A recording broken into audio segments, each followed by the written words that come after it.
Bonsoir Stéphane Bougenat. Bonsoir. Vous êtes le directeur général d'Euronext. Vous gérez les bourses d'Amsterdam, Paris, Bruxelles, Lisbonne.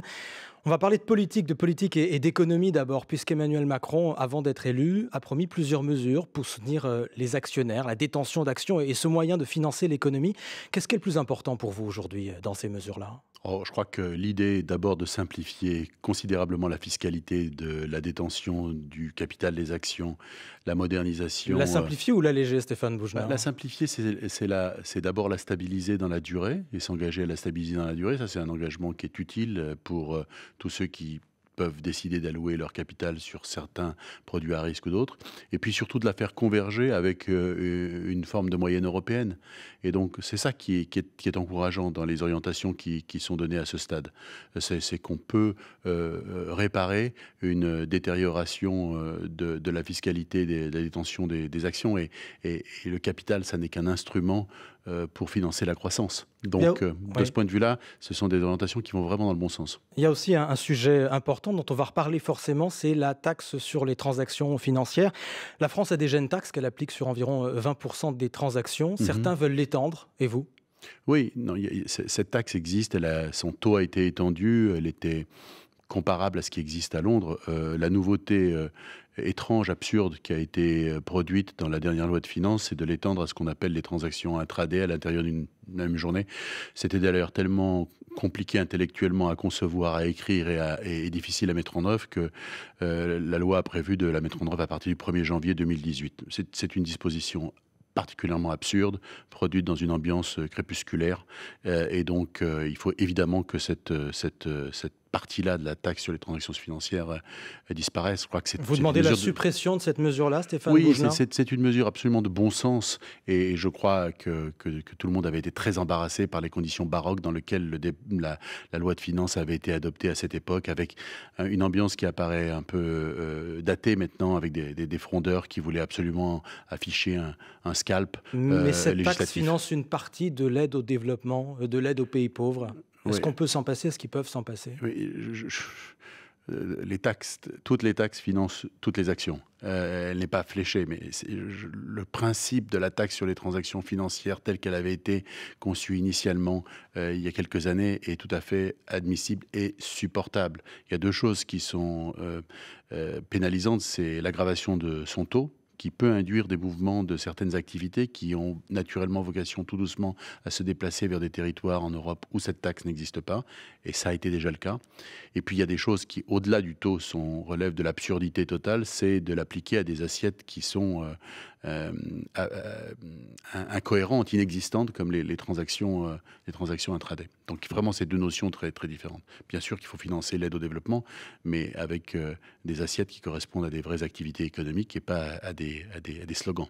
Le sujet est européen aussi, puisqu'il y a ce projet de taxe européenne sur les transactions financières. D'ailleurs, les ministres des Finances européens doivent en parler la semaine prochaine. Qu'attendez-vous d'Emmanuel Macron et du gouvernement là-dessus? Un exercice de clarification. Je pense que... Qu'est-ce que ça veut dire? Ça veut dire que... Que la France renonce? Ça veut dire que oui. Oui, bien sûr, oui, parce que cette taxe sur les transactions financières telle qu'elle est envisagée aujourd'hui dans le cadre du débat communautaire, c'est dans le cadre d'une un tout petit groupe de pays, dans le cadre de ce qu'on appelle une coopération renforcée. Ça peut être un début pour une taxe plus vaste? Pour une taxe sur une assiette mobile, il vaut mieux que le nombre de pays qui participent soit grand plutôt que petit, parce que sinon l'assiette va se déplacer. Et parmi les pays qui participent à cette petite coopération renforcée, certains sont des petits pays avec très peu d'activités financières qui sont là pour des raisons plus politiques et symboliques qu'opérationnelles. Tout le monde avance à reculons dans cette coopération renforcée sur la taxe sur les transactions financières. Les Autrichiens qui président cet effort ont eux-mêmes du mal à le faire vivre. Je crois qu'il y a une espèce de lassitude généralisée des pays qui l'avaient conçu au départ, compte tenu des difficultés à aligner les positions de tout le monde. C'est le Brexit qui change la donne, Stéphane Bougenat? Le Brexit change la donne, oui, dans la mesure où les Européens, les grandes places financières, ont une opportunité d'attirer chez elles des activités financières importantes qui, depuis une trentaine d'années, s'était installé à Londres et qui, avec la grande clarification qu'induit le Brexit, vont pouvoir désormais s'installer plus près des clients, plus près des gisements d'épargne, plus près de la monnaie unique sur le continent, dans différentes places qui peuvent être Paris ou Amsterdam, mais à l'intérieur de la zone euro.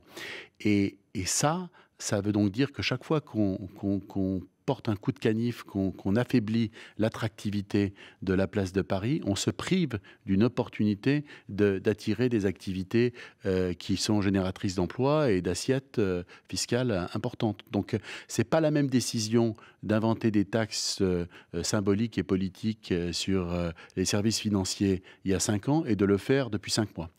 C'est vraiment une décision très différente. Est-ce que cette taxe verra le jour? Je ne pense pas. Je ne pense pas parce que... Sur le principe, vous voulez pas de taxe. C'est pas seulement une affaire de contexte et de Brexit. Non, sur le principe, il est normal que toutes les activités qui créent de la richesse contribuent aux charges communes. C'est le principe même de toutes les valeurs qui existent dans l'Union européenne. Mais c'est juste la mauvaise idée. C'est juste la mauvaise idée parce qu'elle a des effets de distorsion des flux, elle a des effets de mobilité de l'assiette. C'est juste une très mauvaise idée d'aller fiscaliser cette transaction-là. Vous êtes Stéphane Boujnah, Euronext, l'opérateur de plusieurs grands marchés en Europe. L'an dernier, les introductions en bourse avaient ralenti. Est-ce que c'est reparti là ? Oui, c'est reparti pour plusieurs raisons. Des raisons assez fondamentales qui sont que les indicateurs avancés de confiance sont entre bons et excellents. Au-delà du frémissement de la croissance, qui, elle, n'est pas spectaculaire, même si elle s'améliore un tout petit peu. Mais le fait qu'on passe de 1,4 à 1,5% en France cette année, ou que la zone euro passe de 1,7 à 1,9, n'est pas spectaculaire. Par contre, ce qui est plus intéressant, c'est ce que répondent les gens qui prennent des décisions d'investissement dans les enquêtes qu'on leur pose régulièrement de manière un peu structurée. Et là, les choses sont extrêmement encourageantes. Et ça se reflète, ça s'exprime dans les choix d'aller en bourse pour porter des projets, notamment technologiques. Et pourquoi aller en bourse chez vous plutôt qu'à Wall Street pour les boîtes de la tech? Ça, c'est une vraie question. Pourquoi choisir Paris plutôt que le Nasdaq? Pourquoi choisir les marchés d'Euronext à Paris, Amsterdam, Lisbonne et Bruxelles? C'est parce que c'est probablement l'endroit où un très grand nombre de projets, notamment de technologie européens, trouvent le plus facilement la liquidité qui leur correspond et la base d'investisseurs qui leur correspond. Et c'est ça que vous leur dites en ce moment, quand elles hésitent. Elles hésitent. Oui, enfin, parfois. Vous savez, le plus souvent, les entreprises de technologie hésitent à se vendre de manière privée dans une opération de fusion d'acquisition ou à aller en bourse. Et l'intérêt de la bourse, c'est précisément d'aller à la rencontre de l'offre d'épargne, de l'offre de liquidité des investisseurs européens qui cherchent du rendement, notamment dans le secteur technologique. Stéphane Boujnah, le directeur général d'Euronext, invité de l'interview Écho. Merci. Merci.